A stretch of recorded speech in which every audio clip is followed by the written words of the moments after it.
Hello everyone, मैं ज्योति शर्मा आपके अपने चैनल इजी लिटरेरी लेसन्स पर आज आपके लिए एक बहुत ही प्यारी सी पोएम लेकर आई हूँ, जो कि एक इंडियन राइटर की लिखी हुई है। ये पोएम एनसीईआरटी के 11th क्लास के सिलेबस में से पिक की है, लेकिन पोएम इम्पॉर्टेंट इतनी है कि इससे रिलेटेड क्वेश्चंस बहुत से कॉम्पिटिटिव एग्जाम्स में पूछे गए हैं और आगे भी पूछे जाएंगे। आप अगर मेरे चैनल पर नए हैं तो चैनल को सब्सक्राइब कर लें, नोटिफिकेशन बेल को प्रेस कर लें ताकि अपकमिंग वीडियोस के नोटिफिकेशन आपको सबसे पहले मिल जाए। तो पोएम स्टार्ट करते हैं। उससे पहले हम थोड़ा सा पोइटेस के बारे में जान लें। जो पोइटेस हैं उनका नाम है पद्मा सचदेव। पद्मा सचदेव से मिल लेते हैं। पद्मा सचदेव के बारे में देखिए क्या लिखा है। पद्मा सचदेव 17 अप्रैल 1940 टू 4 अगस्त 2021 was an Indian poet and novelist. ये जो ईयर्स लिखे हैं ये पद्मा सचदेव का लाइफ स्पैन है, यानी जीवन काल है। इनका जन्म 17 अप्रैल 1940 को हुआ और मृत्यु इनकी 4 अगस्त 2021 को हुई, यानी अभी कुछ ही 1-2 साल पहले। ये एक इंडियन पोइट और नॉवलिस्ट रही है ना। She was the first modern woman poet of the Dogri language and also wrote in Hindi. ये फर्स्ट मॉडर्न पोइट है, वुमन पोइट, जिन्होंने डोगरी लैंग्वेज में लिखा और साथ ही साथ हिंदी में भी लिखा। She published several poetry collection including मेरी कविता मेरे गीत which won the साहित्य अकेडमी अवार्ड in 1971। इन्होंने बहुत सारी पोइट्री लिखी है ना। उनके कलेक्शंस हैं बहुत सारे इनकी पोएम्स के, जिसमें एक कलेक्शन का नाम है मेरी कविता मेरे गीत which won द साहित्य अकेडमी अवार्ड, जिसने साहित्य अकेडमी अवार्ड भी जीता है। यानी इन्हें जो पद्मा सचदेव हैं इनको 1971 में 1971 में साहित्य अकेडमी अवार्ड मिला। किसके लिए मिला? मेरी कविता मेरे गीत। देखिए हम जो इनका इंट्रोडक्शन कर रहे हैं ना, इसी इंट्रोडक्शन के अंदर ही लगभग 6-7 क्वेश्चंस बहुत ही इंपॉर्टेंट से प्रिपेयर हो रहे हैं और आगे पोएम में तो और भी इंटरेस्टिंग फैक्ट्स आपको पता चलेंगे। तो वीडियो में मेरे साथ लास्ट तक बने रहिए। पसंद आए वीडियो को लाइक करिए, शेयर करिए और कोई भी सवाल आपके दिमाग में अगर आता है इनसे रिलेटेड तो आप कमेंट बॉक्स में जाकर मुझे कमेंट भी कर सकते हैं। आपके जो भी कमेंट होंगे इससे रिलेटेड उसका प्रॉपर इन्फॉर्मेशन जल्दी से जल्दी ही मैं आपको कमेंट के जरिए दे दूंगी। तो चलिए आगे बढ़ते हैं। क्या लिखा है? She received the Padma Shri. Very good. देखिए उनको आप भी अपना एक कॉपी और पेन निकाल लीजिए, नोट करते जाइए साथ के साथ, या फिर आपने जब चैनल सब्सक्राइब कर ही लिया है तो कोई इशू ही नहीं है, वीडियो पर आकर आप बार बार से देख भी सकते हैं। लेकिन अपने सेल्फ नोट्स भी आप तैयार कर लीजिए ताकि कभी आप भी टीचिंग लाइन में जाएँ तो आपको अपने बच्चों को बताने में बहुत अच्छा रहेगा, या कोई कॉम्पिटिटिव एग्जाम के लिए प्रिपेयर कर रहे हैं तो भी उसको एक बार रीड आउट कर सकते हैं। तो देखो सबसे पहले आपको बताया ये साहित्य के अंदर अच्छा मतलब बहुत बड़ा अवार्ड होता है साहित्य अकेडमी अवार्ड। 1971 में तो इनको ये मिल गया। उसके बाद में मीन्स ये मानिए कि हमारे भारत का बहुत ही जाना माना एक अवार्ड होता है जिसे कहते हैं पद्मश्री। ये पद्मश्री से इनको विभूषित किया गया था, पद्मश्री अवार्ड इनको मिला था। वो कब मिला था? 2001 में, 2001 में। फिर उसके बाद में इनको मिला कबीर सम्मान। क्या मिला है? कबीर सम्मान। देखिए आपको दिखाई नहीं दे रहा होगा क्योंकि पेन का निशान हो गया था, ये रहा कबीर सम्मान। उसके बाद कबीर सम्मान इनको कब मिला? 2007-8 में, 2007-8 में। तो 3 क्वेश्चन इसी लाइन में से निकल ही आए। अब देखो पद्मश्री मिला इनको, वो मिला 2001 में, कबीर सम्मान मिला 2007 में। अब आपसे ये भी पूछ लिया जाए कि कबीर सम्मान इनको कौन सी गवर्नमेंट ने दिया? तो गवर्नमेंट ऑफ मध्य प्रदेश ने। किसने दिया? गवर्नमेंट ऑफ मध्य प्रदेश ने। देखिए Sachdev also wrote the lyrics for the song मेरा छोटा सा घर बार। इन्होंने एक सॉन्ग भी लिखा है, उसके लिरिक्स मीन सॉन्ग्स के जो बोल होते हैं वो लिखे हैं। मेरा छोटा सा घर बार उसके बोल हैं। फ्रॉम द 1973 हिंदी फिल्म प्रेम प्रभात की 1973 के अंदर एक हिंदी मूवी आई थी जिसमें ये गाना था, जिसके बोल जो हैं वो इनके लिखे हुए हैं। शी ऑल्सो पेंट का मतलब लिखना ही होता है। She also pent the lyrics for 2 songs. 2 song और भी हैं जो हिंदी मूवीज़ में हैं, जो 1978 की एक हिंदी मूवी है अखियन देखी। अखियन देखी एक हिंदी मूवी है। इसके अंदर इन्होंने कुछ शब्द दिए हैं, मतलब गाने के कुछ शब्द दिए हैं जो किन 2 लोगों के द्वारा गाए गए हैं? वो गाए गए हैं मोहम्मद रफ़ी और सुलक्षणा पंडित के द्वारा। उसके बोल थे सोना रे तुझे कैसे मिलूं, ये इसके शब्द थे। तो आपने देखा कि मतलब बहुत ही हमारी इंडियन राइटर है ये, और बहुत ही वेल नोन है। इनसे रिलेटेड बहुत सारे क्वेश्चंस कॉम्पिटिटिव एग्जाम में पहले पूछे गए हैं, तो आपको तो सोचने घबराने की ज़रूरत ही नहीं है। आप चैनल को सब्सक्राइब किए हुए हैं, आपने बेल आइकन को दबा रखा है। आगे भी जो भी राइटर, जो भी वर्क मैं पढ़ाती हूँ ना, इसी तरीके से उसको लेकर चलती हूँ कि आपके क्वेश्चंस भी साथ के साथ प्रिपेयर होते रहें। तो अब हम पोएम की तरफ आगे बढ़ते हैं। चलिए, हमारी जो पोएम है उसका नाम है मदर टंग। ठीक है, पोएम की जो वर्डिंग है वो शुरू होती है आई से। अब देखो, आपने पोएम को जैसे ही शुरू करना है, आप सबसे पहले टाइटल की तरफ ध्यान दिया करो, क्योंकि उसी से ही पता चल जाता है कि पोएम में क्या बताने वाले हैं। ठीक है ना। सबसे पहले मतलब एक पढ़ने का और पढ़ाने का एक तरीका सबसे बेस्ट जो होता है ना पोइट्री का, वो यही है कि आप सबसे पहले ध्यान दीजिए तो अपने मेन हेडिंग के ऊपर ध्यान दीजिए। मेन जो आपका हेडिंग है वो है मदर टंग। मदर टंग का मतलब क्या होता है? मदर टंग का मतलब होता है मातृभाषा। मातृभाषा, मातृभाषा क्या होगी भाई? मातृभाषा ये नहीं है कि आपकी माता जो है घर में, माँ, मम्मी, जो भी आप बोलते हैं, अब वो जो भाषा बोल रही हैं वो आपकी मातृभाषा है, नहीं। मातृभाषा का मतलब होता है आप जिस इलाके में, आप जिस क्षेत्र में रहते हैं, वहाँ जो बोली जाती है बोली, उसे मातृभाषा कहते हैं। जैसे हम सब हिंदुस्तान में रहते हैं, भारत में, तो एक मात्र जो हमारी मातृभाषा है वो हो गई हिंदी। प्लस हम अगर हरियाणा के रहने वाले हैं, या हम राजस्थान के रहने वाले हैं, हम गुजरात के रहने वाले हैं, यानी किसी भी क्षेत्र विशेष के रहने वाले हैं, तो वहाँ पे पर्टिकुलर जो लैंग्वेज बोली जाती है वो भी हमारी मातृभाषा ही हो गई, है ना। तो जैसे मान लो मैं राजस्थान से बिलोंग करती हूँ, तो मेरी मातृभाषा कौन कौन सी हो गई? हिंदी हो गई, क्योंकि इंडिया की हूँ, और राजस्थान से बिलोंग करती हूँ तो राजस्थानी भी हो गई। तो ये हो गया मदर टंग। तो टाइटल आपने समझा। अब चलते हैं हम वन बाय वन लाइन की तरफ चलेंगे, बारी बारी आपको एक एक चीज़ मैं बताती रहूँगी। पहला है आई अप्रोच्ड ए स्टेप। देखो, बहुत ही इजी, बहुत ही स्वीट और बहुत ही प्यारी सी लैंग्वेज में लिखी हुई है। बस आप तो पोएम को पढ़ो और एंजॉय करो और एक एक शब्द को समझते चले जाओ। आपको दोबारा से मुझे नहीं लगता कि कहीं भी किसी और जगह पे जाकर इस पोएम को देखने की जरूरत पड़ेगी। आई अप्रोच्ड, आई का मतलब है अल्फाबेटिक, मीन्स ए ऑटोबायोग्राफिकल। ये जो अल्फाबेट है आई, ये ऑटोबायोग्राफिकल एलिमेंट को प्रेजेंट कर रहा है। इसका मतलब ये जो हमारी पोएम है ना, जो हमारी पोएम लिखी है, ये हमारी पोइटेस का अपना खुद का फील है, अपना खुद का एक फील है, इसीलिए उसने वर्ड यूज किया आई। अब अगला ही शब्द आता है हमारा अप्रोच्ड। अप्रोच्ड का मतलब होता है संपर्क करना, किसी से संपर्क करना। क्या कह रही है वो? देखो, वो ये कह रही है कि I approached a stem. Stem होता है बच्चे तना। क्या होता है? तना। आई अप्रोच्ड ए स्टेम, कि मैं एक तने से बोली, या फिर मैं एक तने के संपर्क में गई, यानी मैं कहाँ पे गई? एक तने के पास में गई। ठीक है। Swinging on a read, swinging on a read, वो क्या क्या हो रहा था वहां पर? वहां पर एक समझ लीजिए कुछ उसके ऊपर लटक रहा था या झूल रहा था।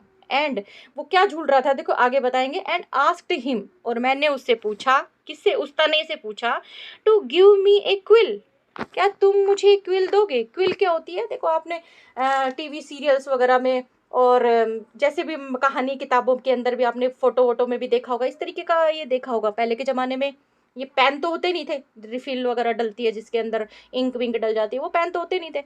ऐसे होता था, यानी इंक पॉट होती थी और इस तरीके की एक पंख सी होती थी, उससे ऐसे लिखा जाता था, इसको बोलते थे कलम। तो यहाँ जो क्विल्स शब्द है ना, क्विल शब्द का मतलब है कलम। वो क्या कहती है? वो कहती है कि मैं एक स्टेम के पास गई, मैंने एक स्टेम से संपर्क किया, और क्या किया? मैंने उससे कहा कि मुझे एक कलम दे दो। अब देखो, ये जो मैंने आपको फोटो लगा रखी, दिखा रखी है ना, ये फोटो देखो, आपको दिखेगा इसके अंदर है ना, सब इस तरीके के से बने हुए हैं, इक्विल जैसे कुछ दिखाई दे रहे हैं ना। तो इस तरीके की किसी पौधे के पास, इस तरीके के किसी पेड़ के पास, इस तरीके के किसी तने के पास में पोइटस जाती है। देखो, कविता जो होती है, पोयम जो होती है बच्चे, वो मैं आपको समझा दूं। कविता, पोइट्री क्या है? Poetry is a spontaneous overflow of powerful feelings. जब किसी इंसान की फीलिंग्स बहुत ज़्यादा पावरफुल हो जाती हैं, तो अपने आप जो शब्द निकलते हैं ना, वो शब्द जब अच्छे रूप में आकर ढलकर जब हमारे सामने आते हैं, तो वो पोइट्री होती है, जिसे हम गा सकते हैं, जिसका हम आनंद ले सकते हैं, जिसको मतलब दिल से फील किया जा सकता है। ये जो हमारी कविता है, आप ये मानिए एक एक शब्द पोइटेस के मन से निकला हुआ है, एक एक शब्द उसके खुद का महसूस किया हुआ है, वो क्या कह रही है, आप जब इसको पूरे को पढ़ोगे ना, जब आप खुद कहोगे कि वाकई में इस पोएम के अंदर पोइटेस का अपना खुद का एक दर्द है। देखो क्या, I approached a stamp swinging on a reed and asked him to give me a quill. मैंने उससे कहा कि मुझे एक कलम दे दो। Irritated he said, he personification है ना, तना कोई लड़का या आदमी तो है नहीं जो ही वर्ड यूज कर लिया, तो ही जो यहाँ आ गया क्या है, वो है पर्सोनिफिकेशन। आप नोट करते जाया करो, literary terms, literary device, phrases सब साथ के साथ, राइम स्कीम सब साथ के साथ चलता रहता है। इसीलिए बोलती हूँ कि आओ वीडियो पर स्टार्टिंग से लेके लास्ट तक देखो, आपको खुद को पता लगेगा कि बहुत सारी चीज़ें थी जो छुपी रह गई, जो हमने सरसरी तौर पे क्लास में तो पढ़ ली लेकिन ध्यान नहीं थी। तो एक एक चीज़, एक एक बारीक बारीक चीज़ आपको पता लगेगी। ही का मतलब क्या हुआ, ही जो है कि कौन है, ही स्टेम है ना, वो स्टेम जो है ना उसको यहाँ ही बता दिया, तो क्या हो गया, ये हो गया पर्सोनिफिकेशन। ठीक है, नोट कर लिया, आगे चलते हैं। आई gave you one only the other day, next line में भी हो गया भाई, अब अपने आप को कह रहा है ना, आई बोल रहा है ना, तो पर्सोनिफिकेशन ही हुआ, पर्सोनिफिकेशन हो गया ना। चलो आगे चलते हैं। आई gave you one only the other day, कि अभी तो मैंने थोड़े दिन पहले तुम्हें एक दिया था, ए न्यू वन, अभी अभी जो नया दिया था। What have you done with it, क्या किया तुमने उसके साथ। शुरू से देखो रिदमेटिक है, कितना प्यारा सा है कि I approached a stem swinging on a reed and asked him to give me a quill. Irritated he said, I gave you one only the other day, a new one, what have you done with it, क्या किया तुमने उसके साथ जो मैंने तुम्हें एक नया दिया था। Are you some sort of an accountant, क्या तुम एक तरह की अकाउंटेंट हो, विद सम शाह, कहाँ पर शाह, शाह जो शब्द है, देखो शाह शब्द है ना जो, वो राजा महाराजा है, यानी किंग जो होते हैं ना, किंग, उनके लिए यूज किया है कि क्या तुम किसी किंग के दरबार में अकाउंटेंट हो, राइटिंग अकाउंटेंट अकाउंट बुक्स, जो कि अकाउंट्स की बुक लिखता है या फिर हिसाब किताब लिखता है। फिर राजा महाराजा के तो हिसाब किताब भी बहुत लंबे चौड़े हो जाते हैं ना, तो इसका मतलब क्या हुआ कि भाई तुम अकाउंटेंट हो क्या, जो भाई लिखते लिखते तुम्हारी कलम जो है वो टूट जाती है और फिर तुम दोबारा से मेरे पास मांगने आ जाती हो। तो क्या बोल रहा है वो, with some shah writing account books, where you need a new pen, तुम्हें नए पेन की जरूरत कहाँ पड़ रही है। Every other day he asked, कि हर दिन तुम मांगने के लिए आ जाती हो, भाई रोज तुम्हें नए पेन की जरूरत कहाँ पड़ जाती है, इतना तुम क्या करती हो पेन से। तो देखो आगे क्या कहती हैं वो, क्या जवाब देती हैं, देखो अब हमारी पोइटेस जवाब दे रही है उसको, क्या कह रही है, no I don't work for a shah, नहीं मैं किसी राजा महाराजा के लिए काम नहीं करती, जैसे मैंने आपको फोटो में दिखाया कि मैं किसी राजा महाराजा के लिए नहीं काम करती। आई sad but for a Shahani, मैं तो किसी शाहनी के लिए काम करती हूँ। शाहनी का मतलब क्या हुआ, रानी, है ना, शाहनी। अब आपने फोटो को देख के अंदाज लगा लिया होगा कि यहाँ शाहनी कौन है। शाहनी शब्द जो है यहाँ रानी से है, किसी महारानी से है। Shahani very kind, very well of, कि मैं तो एक महारानी के लिए काम करती हूँ जो बहुत दयालु है। Very well of, well of का मतलब होता है बहुत संपन्न, धन धान्य से भरी हुई, मतलब बहुत जिसके पास सब कुछ हो, वेरी वेल ऑफ। अब आपको समझ में आएगा, देखना आगे कि शाहनी कौन है। And I am not the only one, और मैं ही अकेली नहीं हूँ वर्किंग फॉर हर, जो उसके लिए काम कर रही है। शी हैज़ मैनी सर्वेंट्स, उसके पास तो बहुत सारे नौकर हैं। Ever ready to do her bidding, bidding का मतलब होता है बुलावा या आदेश, कि बहुत सारे लोग हैं उसकी तो सेवा करने के लिए, उसके एक बुलावे पे तैयार रहते हैं कि वो किसी को बुलाए, आदेश दे और तुरंत हाजिर हो जाते हैं। मैं ही एक अकेली नहीं हूँ, बहुत सारे सर्वेंट हैं उसके। अब देखो बताएगी, that Shahani is my mother tongue Dogri, कि वो शाहानी कौन है, वो शाहानी मेरी मातृभाषा है डोगरी। अब डोगरी जो भाषा है ना, वो डोगरी भाषा कहाँ पर बोली जाती है। देखिए ये जो आपको इंडिया का जो मैंने मैप दिखाया है, इस मैप के अंदर जो आपको ग्रीन ग्रीन सा ये पार्ट दिखाई दे रहा है ना, ये जो एरिया है ना, इस एरिया में बच्चा डोगरी लैंग्वेज बोली जाती है। यानी ये जम्मू का हिस्सा है, ये जम्मू है, तो इस जम्मू के अंदर तो बोली ही जाती है। साथ के साथ देखो इसी से अटैच पंजाब का हिस्सा दिख रहा है आपको, पर्पल कलर का, यहाँ पे भी डोगरी बोली जाती है। तो पाकिस्तान का जो एरिया यहाँ से टच हो रहा है, जम्मू से, पंजाब से, यहाँ भी डोगरी बोली जाती है। ये जो लैंग्वेज है ना डोगरी, एक तरह से ये समझ लीजिए पहाड़ी लैंग्वेज है, ये वहाँ की मातृभाषा है, वहाँ पर लोग बोलते हैं, और उसी जगह की ये हमारी जो पोइटेस है वो बिलोंग करने वाली हैं। तो ये अपनी इस भाषा की क्या है, एक सेवक है। अब आप इसको इस तरीके से समझो कि एक जो कवि होता है, एक जो राइटर होता है वो अपनी लैंग्वेज के लिए बहुत लॉयल होता है। वो ये कह रही है, उसने ये बातें क्यों कही कि मैं एक महारानी के लिए काम करती हूँ, अपनी भाषा को महारानी क्यों कहा? क्योंकि इसकी जो ये भाषा है बहुत ही रिच है, यानी इस भाषा के अंदर बहुत सारे साहित्य लिखे हुए हैं। इस भाषा का एक्चुअली क्या था कि इस लैंग्वेज को पहले किसी और लिपि में लिखा जाता था, मतलब जो लिपि थी इसकी वो दूसरी थी। लेकिन बाद में क्या हुआ कि इसको देवनागरी लिपि में लिखा जाने लगा, शाहनी को। तो इस चीज़ से नाराज़ होकर, इस चीज़ से परेशान होकर कि हमारी भाषा की लिपि भी छीन ली, हमारी भाषा को दूसरी लिपि के अंदर इंक्लूड कर दिया। तो इस चीज़ से थोड़ी सी वो फ्रस्ट्रेट हो गई थी, थोड़ी परेशान हो गई थी, दुखी हो गई थी। क्योंकि देखो, जो अपनी चीज़ होती है ना, अपनी माँ, अपना घर, अपना परिवार, या अपने से कुछ भी बहुत प्यारा जो अपने से जुड़ा हुआ होता है, जब कोई उसे हमारे से छीन कर खुद का बताने लगता है तो दुख होता है। तो यही चीज़ हो रही है। क्या कह रही है कि मेरी जो भाषा है वो तो अपने आप में बहुत रिच है, बहुत संपन्न है, उसके अंदर तो बहुत सारा ग्रंथ लिखा हुआ है हमारी लैंग्वेज में। तो फिर उस लैंग्वेज को तो अलग से आइडेंटिटी मिलनी चाहिए, है ना। तो ये क्या कह रही है कि that Sawhney is my mother tongue Dogri, कि वो महारानी कौन है? वो तो मेरी मातृभाषा है Dogri. Give me a quill quickly. दोबारा उस तने से बात करने लगती है और क्या कहती है कि तुम जल्दी करो, मुझे एक कलम दे दो। क्विकली यानी जल्दी से, मुझे जल्दी से एक कलम दे दो। She must be looking for me, वो मेरी राह देख रही होगी, वो मेरा इंतज़ार कर रही होगी। देखो, मैंने जो ये आपको सिंबल जो दिखाया है, बुक के ऊपर ताज दिखाया है ना, ये जो बुक है, ऑब्वियसली बुक पे खाली पेज तो होते नहीं है, भाषा कोई लिखी होती है। तो आप यहाँ पे इसको सिंबलाइज कर सकते हैं कि बुक क्या है, डोगरी लैंग्वेज में लिखी हुई, और मुकुट इसके ऊपर रखा है, यानी ये लैंग्वेज अपने आप में क्या है? महारानी है, यानी ये लैंग्वेज अपने आप में बहुत संपन्न है। क्या कह रही है कि वो मेरी राह देख रही होगी, यानी मुझे और भी बहुत कुछ लिखना है, डोगरी भाषा में और भी बहुत कुछ लिखना है, तुम मुझे कलम दे दो। The read cut of its hand. Read क्या करती है? रीड एक तरह से ईख होता है, मतलब एक, जैसे ईख देखा है ना आपने, गन्ना, मतलब ईख की तरह होता है एक तरह से, मतलब जो तने में से ऐसे निकल नहीं जाते अलग अलग अलग अलग, जैसे मैंने आपको वेरी फर्स्ट पिक्चर में दिखाया था। वो क्या करते हैं कि अपना हाथ काट के, यानी भाई तने का हाथ, तो अब हैंड शब्द जो आ गया, हैंड जो यहाँ पे आ गया, या फिर पर्सोनिफिकेशन का यूज हो गया।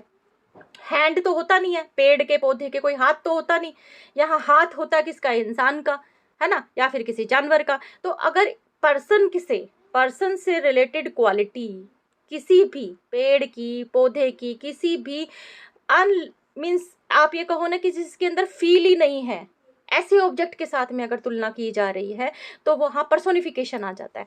तो वो क्या कह रहा है कि क्या बोल रही है हमें यहाँ कि the read cut of its hand, कि वो अपना हाथ काट कर, यानी उसमें से एक कलम तोड़कर, gave it to me and said, मुझे दे देती है और कहती है टेक इट, ले लो, आई टू एम हर सर्वेंट, मैं तो खुद उसकी दासी हूँ।